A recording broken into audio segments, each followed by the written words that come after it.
So let me start with my journey. My name is Ritu Yadav and I come from Madhya Pradesh, Bhopal, and this was my seventh attempt. I have given 6 consecutive prelims and I have not been able to clear the prelims exam in my 6 attempts. But this time in 2023 attempt, I was able to crack my prelims, then mains, then interview in one go. And I have secured All India rank 470 this year and I'll be getting probably the Indian Police Services. So सबसे पहले जैसे मैंने बताया कि I could not clear my 6 consecutive prelims, तो prelims की बात करते हैं. Where did I go wrong, and this session will be in both Hindi and English. तो हम बाइलिंगुअल रखते हैं और आप भी इन बिटवीन मुझसे कुछ भी कमेंट्स में पूछ सकते हैं. जो भी मुझसे रेलेवेंट क्वेश्चन आपको हेल्प करेगी आपकी स्ट्रैटेजी में, I be more than happy to help you guys. So मैं एक रूरल एरिया से आती हूँ and then from rural area I migrated to the urban setting in 2005. I have done my graduation and schooling from St. Xavier Schools, Bhopal, in English medium. Then I have done my graduation in BCom honors and masters in finance from Bhopal only. उसके बाद मैं 2017 से preparation चालू कर दिया था. So I did my foundation course also, और 9 महीने के फाउंडेशन कोर्स के बाद तुरंत ही मैंने सबसे पहले अपना फॉर्म भर दिया. And I was like, because मैं एक बहुत अच्छी स्टूडेंट थी पढ़ने में during my school days and college days. I use to be the topper.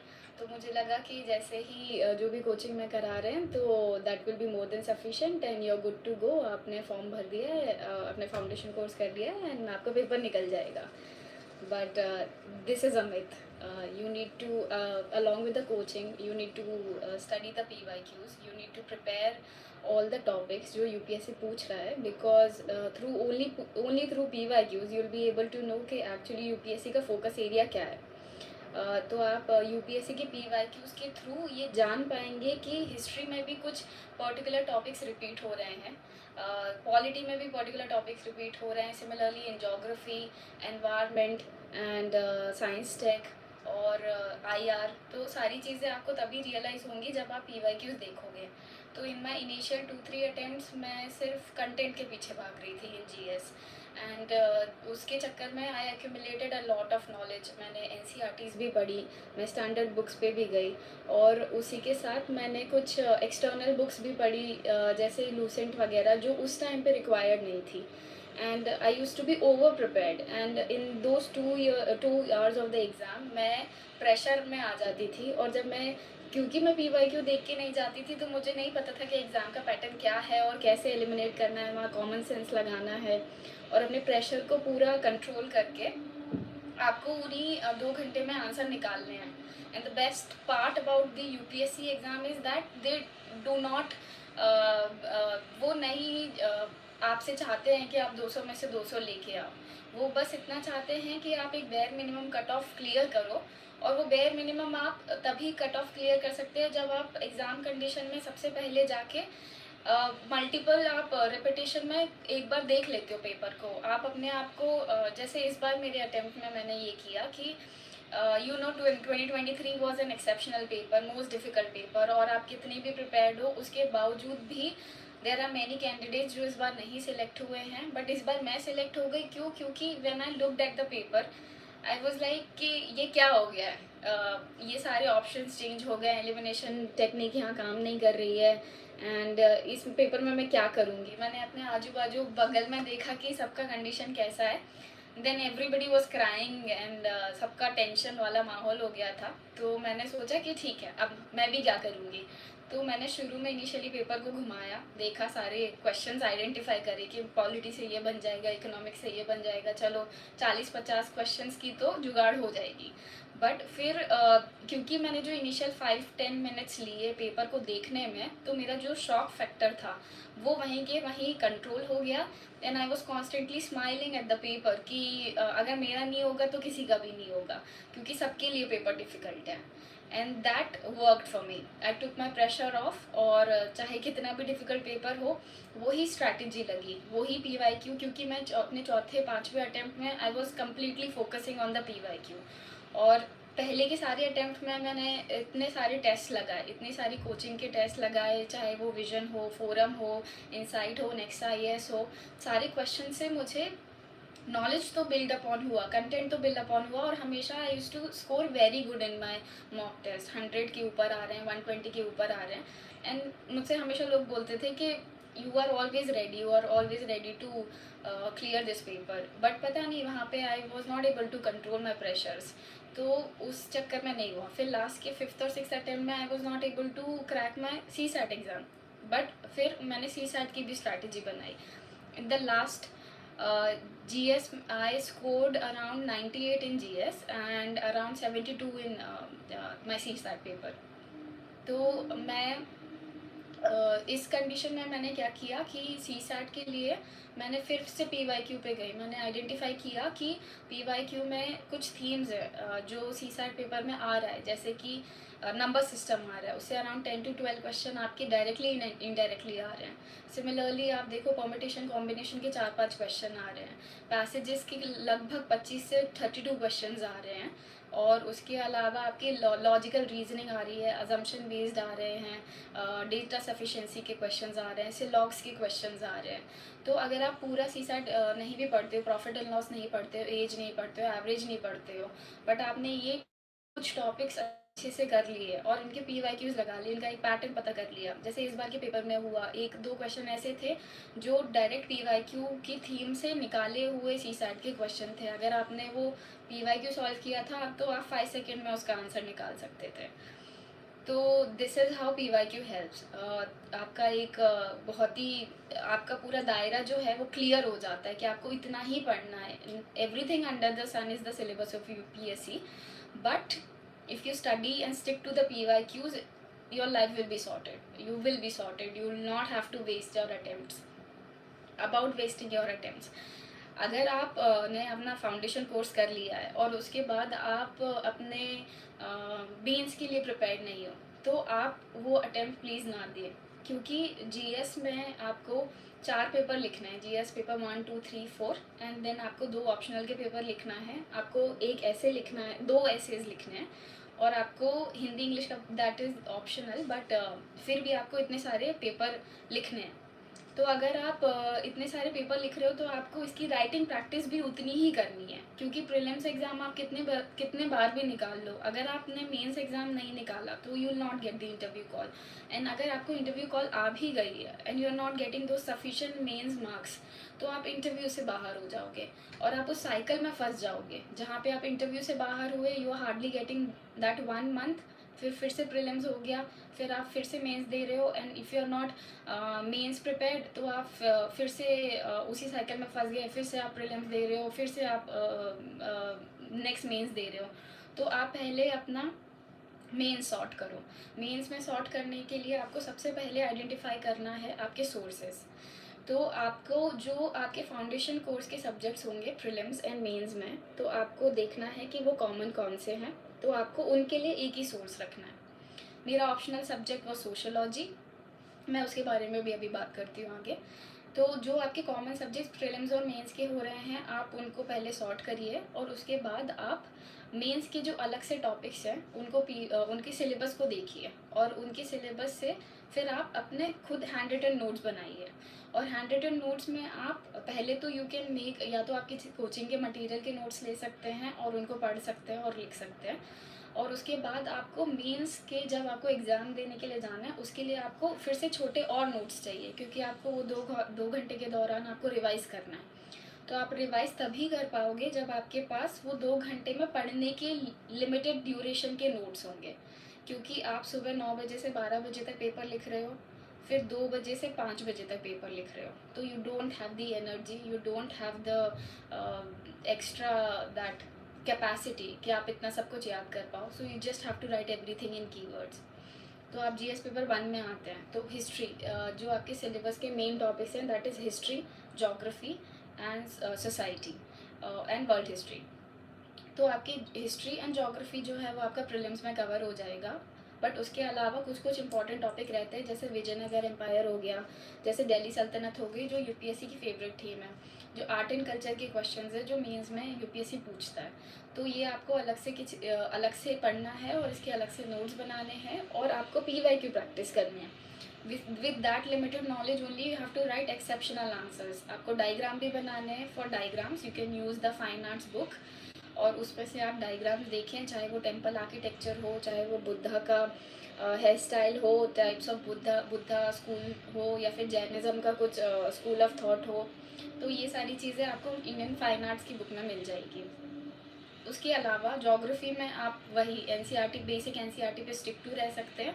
उसके अलावा जीसी लियोंग से आप जो second half of GC Leong है उससे आप वेजिटेशन का पोर्शन पढ़ सकते हैं। That will help you both in prelims and mains. और मिनरल्स और ये सब के लिए आप टॉपर्स की मेंस के नोट्स उठा सकते हैं। इनसाइट्स पे आपको मिल जाएंगे, मैंने भी वहीं से रेफ़र किया था। और एग्रीकल्चर वाले पोर्शन के लिए आप एनसीईआरटीज़ पे रिलाई कर सकते हैं, that is more than sufficient. और उसके अलावा आपको कुछ कुछ वेबसाइट्स पे जाना है, जैसे मिनिस्ट्री ऑफ एग्रीकल्चर की वेबसाइट पे आपको क्रॉपिंग पैटर्न ढूंढना है, आपको एमएसपी किस किस क्रॉप पे मिल रहा है वो देखना है, एक जनरल ट्रेंड देखना है, ताकि आपको जैसे इस बार के क्वेश्चन में नाइजर क्रॉप करके पीवाईक्यू आया था for the MSP in prelims, but the MSP topic is also important for the mains. तो आप उसको ऐसे पढ़ें कि वो इन्फॉर्मेशन को आप दोनों पोर्शंस में यूज़ कर सकें, both your prelims and mains. फिर सोसाइटी के लिए मैंने स्मृति मैम के नोट्स रेफ़र किए थे, वो विजन आईएएस में पढ़ाती है। तो आप वहाँ से विजन आईएएस के नोट्स, स्मृति मैम के नोट्स रेफ़र कर सकते हैं, वो मोर देन सफिशिएंट है। मैं कंसिस्टेंट कैसे रही और मेरी सीसैट की स्ट्रैटेजी यही रही कि मैंने अपना टाइम डिवाइड कर लिया था कि सबसे पहले मैं सीसैट में 40 मिनट्स मैंने अपने पैसेजेस के लिए रखे और उन पैसेजेस में मैंने लगभग जितने भी टोटल पैसेजेस थे वो 40 मिनट्स में मैंने वो पैसेजेस पूरे सॉल्व कर दिए। और उसके बाद जो मेरे पास 1 आवर 20 मिनट्स मोर था तो मैंने 10 मिनट्स रखा था कि मैं OM मार्कशीट को भरूंगी।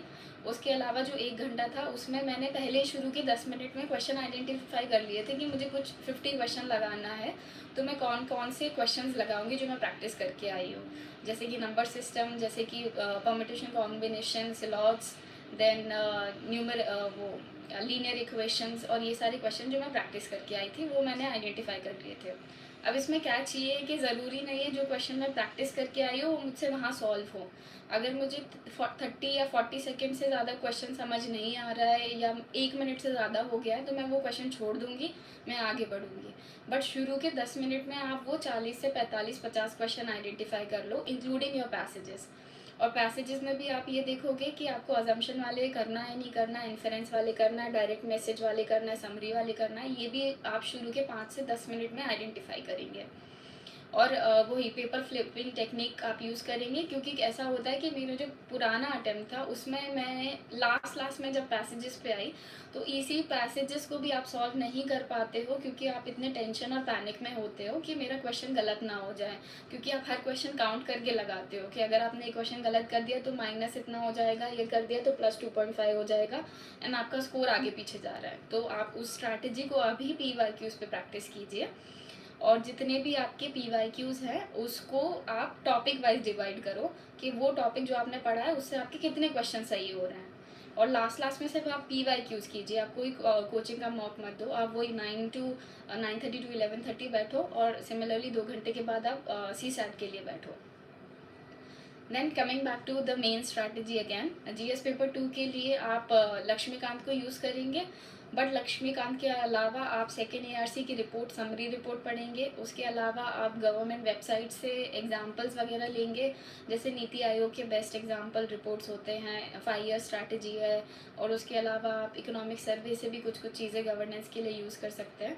फिर सोशल जस्टिस का जो पार्ट है, सोशल जस्टिस में वो स्मृति मैम के नोट से ही सोसाइटी और सोशल जस्टिस पार्ट कवर हो जाता है। उसके अलावा आप स्कीम्स और एडिशनल वैल्यू एडिशन के लिए आप यूज़ करेंगे योजना, कुरुक्षेत्र, या फिर कोई भी ऐसी मैगजीन्स और वेबसाइट्स या न्यूज़पेपर से जो आपको बेस्ट एग्जांपल्स मिलते हैं, केस स्टडी मिलती है, किसी कंट्री का बेस्ट प्रैक्टिस मिलता है, या फिर फॉर एग्ज़ाम्पल आप ऑनलाइन भी कुछ भी चीज़ सर्च कर सकते हैं जो आपको लगता है कि आपके आंसर को वैल्यू एडिशन देगा और उसको एनरिच करेगा। कुछ चीज़ें आप ये भी कर सकते हैं कि जब हम PYQ किसी टॉपर की कॉपी देखते हैं, तो हम बहुत सुपरफिशियली किसी टॉपर की कॉपी नहीं देख रहे हैं, हम ये भी देख रहे हैं कि टॉपर ने क्या लिखा है, कौन सा एग्जाम्पल किस पॉइंट के अंदर लिखा है। और अगर आपको लगता है कि आपकी कॉपी में ये एग्जाम्पल किसी न किसी आंसर में आ सकता है, जैसे कि गवर्नेंस के बहुत सारे टॉपिक्स होते हैं, सिटीज़न चार्टर हो गया, देन RTI हो गया, ये टॉपिक बार बार UPSC रिपीट करता है। तो अगर किसी टॉपर ने इस पर बहुत अच्छा आंसर लिखा है, उसका एक बहुत अच्छा डेफिनेशन दिया है, एक बहुत अच्छा डेटा दिया है, उसके एग्जाम्पल्स दिए हैं, वे फॉरवर्ड दिया है, इशूज़ दिया है, चैलेंजेस दिया है, तो आप उधर से भी वो कंटेंट को यूज़ करके अपने नोट्स में लिख सकते हैं। जो आपने ऑलरेडी नोट्स बनाए उसमें वैल्यू एडिशन कर सकते हैं, और फिर इस वैल्यू एडिशंस को आप अपने एग्ज़ाम में रेप्लिकेट कर सकते हैं। उसके अलावा आपका GS2 में फिर इंटरनल IR होगा। तो IR के लिए मैंने दिपिन फोरम IAS के दिपिन सर हैं, उनको फॉलो किया था, जो कि प्रीलिम्स के बाद मेंस की उनकी क्लास चालू होती है ऑनलाइन, तो आप उधर से कंटेंट को यूज़ कर सकते हैं। और उसके अलावा मैंने विजन IAS का मेंस का मटेरियल यूज़ किया था IR के लिए। इवन विजन IAS का मैंने सोशल जस्टिस के लिए भी मेंस का मटेरियल यूज़ किया था, खासकर women and then vulnerable section, जहाँ पे चिल्ड्रन है, एल्डरली है, ट्रांसजेंडर्स हैं।